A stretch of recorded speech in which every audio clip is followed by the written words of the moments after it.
We thought the forest was empty until it started calling our names.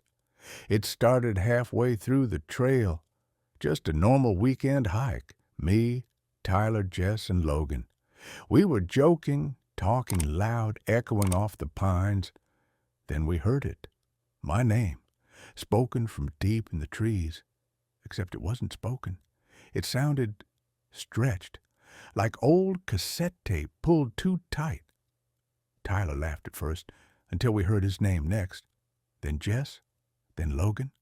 4 voices, one after another, and every single one sounded like a distorted recording of ourselves. We shouted back, thinking someone was messing with us, but the forest fell completely silent. No wind, no birds, just waiting. We kept walking, pretending it was fine, until we reached a clearing we'd never seen before, and the trees around us were bent. All of them. The trunks curved inward, branches tangled overhead, forming letters spelling one word: stop. We turned around instantly, but the trail behind us wasn't the one we came from. It had changed, and that's when we heard it again. All 4 of our names whispered in unison. We tried to leave. The forest wouldn't let us. We power-walked the trail, refusing to look back at the trees that spelled a warning. Jess kept asking if we should run. Tyler said no. Panic just gets you lost faster. That's when Logan noticed it. A ribbon tied around a birch tree. His ribbon. He tied it there earlier to mark the route. Except we'd been walking away from that direction for almost 20 minutes. We were looping. The forest was folding the path on itself. The air felt thicker, like we were walking underwater. Every so often the forest would mutter, our names, stretched and sharpened like metal scraping bone. Jess tried calling out, "Hello? Who's there?" The forest answered by rustling only the trees behind her, every leaf on every branch bending toward her at the same time. Tyler told us to stay calm, but his voice shook. I saw him checking behind us every couple steps, like something was tailing us. Then we reached the clearing again. The bent trees had rearranged, this time spelling stay.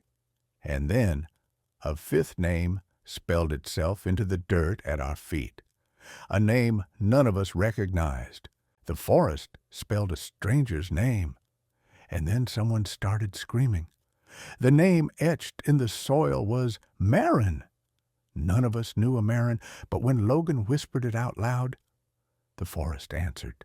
A scream tore through the trees, so loud it felt like it vibrated in our ribs. We ran. None of us agreed to. It just happened. Panic took control. The trail twisted again, turning into a maze of tight turns and sudden drops. Some paths ended in walls of roots, others in piles of bones, not clean, white bones, bones wrapped in vines like the forest was digesting them. Jess tripped and fell. When I helped her up, her hand brushed a tree. It recoiled. The bark rippled like skin, like the tree hated being touched. Tyler shouted for us to keep moving. Then he froze, because right in front of us, in the middle of the path, stood a woman. Her clothes were torn, her hair matted with dirt. She looked like she'd been wandering for years. She lifted her head. "Don't say your names," she whispered. "It uses them."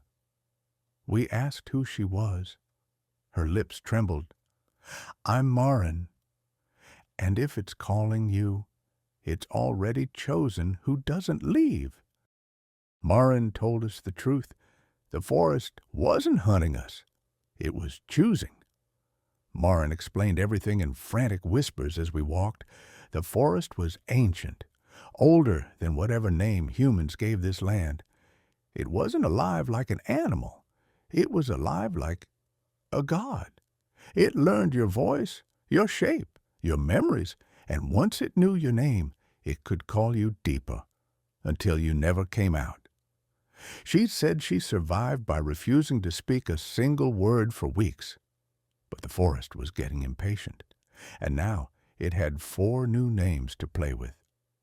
We kept moving, following Morin through parts of the woods that felt wrong.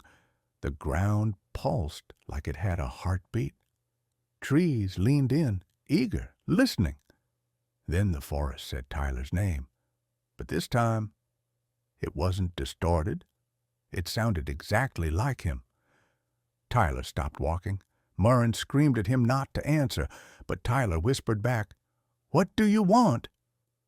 The ground split open beneath him.